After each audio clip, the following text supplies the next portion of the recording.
இப்போதான் நம்ம சேனலுக்கு நீங்கள் முதல் முறையாக வரீங்கன்னா தயவுசெய்து கீழே இருக்கிற ரெட் கலர் சப்ஸ்கிரைப் பட்டன் அழுத்தி சப்ஸ்கிரைப் பண்ணிக்கோங்க. கூடவே அந்த பெல் பட்டன் அழுத்தி ஆள்னு கொடுத்துக்கோங்க. அப்போ தான் நம்ம போடுற வீடியோ உங்களுக்கு தினமும் கிடைக்கும். சரி வாங்க இப்போ நம்ம வீடியோக்குள்ளே போகலாம். உலகில் மிகவும் விசித்திரமான கதைகள் நிறையவே இருக்கின்றன.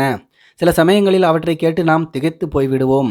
அதேபோல ஒரு கதை தான் இப்போது நாம் பார்க்க போகிறோம். பொதுவாகவே மாமியார் மற்றும் மருமகள்கள் இடையேயான உறவு அரிதாகவே நன்றாக இருக்கும்.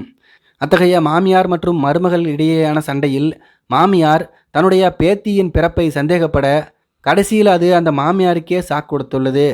அதாவது ஒரு பெண் தன்னுடைய ரெட்டிட் கணக்கின் மூலம், அதாவது ரெட்டிட் அப்படிங்கிறது இந்த ஃபேஸ்புக் மாதிரி அது ஒன்றுங்க, ரெட்டிட் கணக்கின் மூலம் இந்த சம்பவத்தை வெளியில் கொண்டு வந்ததாக மிரர் செய்தி வெளியிட்டுள்ளது. பச்சை கண்கள் கொண்ட குழந்தையை பெற்றெடுத்ததாக அந்த பெண் குறிப்பிட்டிருந்தார். வீட்டில் யாருக்குமே பச்சை கண்கள் இல்லை, எனவே குழந்தை தன்னுடைய மகனுடையது அல்ல என்று அவருடைய மாமியார் சந்தேகித்துள்ளார். இதனால் மிகுந்த வற்புறுத்தலுக்கு பிறகு அந்த பெண் தன்னுடைய குழந்தையை பரிசோதிக்க, அதாவது டிஎன்ஏ டெஸ்ட் எடுக்க ஒப்புக்கொண்டார். டிஎன்ஏ பரிசோதனை செய்தபோது குழந்தை அந்த பெண்ணினுடைய கணவருக்கு பிறந்ததுதான் என்பது உறுதியானது. ஆனால் அந்த பெண்ணினுடைய மாமியார் பற்றிய பழைய ரகசியம் ஒன்று வெளிச்சத்துக்கு வந்திருக்கிறது.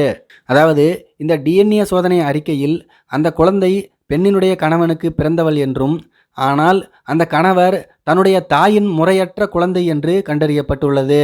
29 வருடங்களாக தான் தந்தையாக கருதி வந்தவர் தன்னுடைய சொந்த தந்தை இல்லை என்றும், அதாவது உயிரியல் தந்தையல்ல என்றும், தாயின் பழைய கள்ள உறவில் பிறந்தவர்தான் அந்த கணவர் என்கின்ற ரகசியம் வெளியே வந்துள்ளது. இதனால் மாமியார் தர்ம சங்கடத்துக்கு உள்ளாகியுள்ளார். இந்த பதிவுக்கு பல்வேறு தரப்பினரும் பல்வேறு விதமான கமெண்ட்களை பதிவிட்டு வருகின்றனர். இதை பற்றி நீங்கள் என்ன நினைக்கிறீங்க அப்படிங்கிறது கீழே இருக்கிற கமெண்ட்ஸில் தெரியப்படுத்துங்க.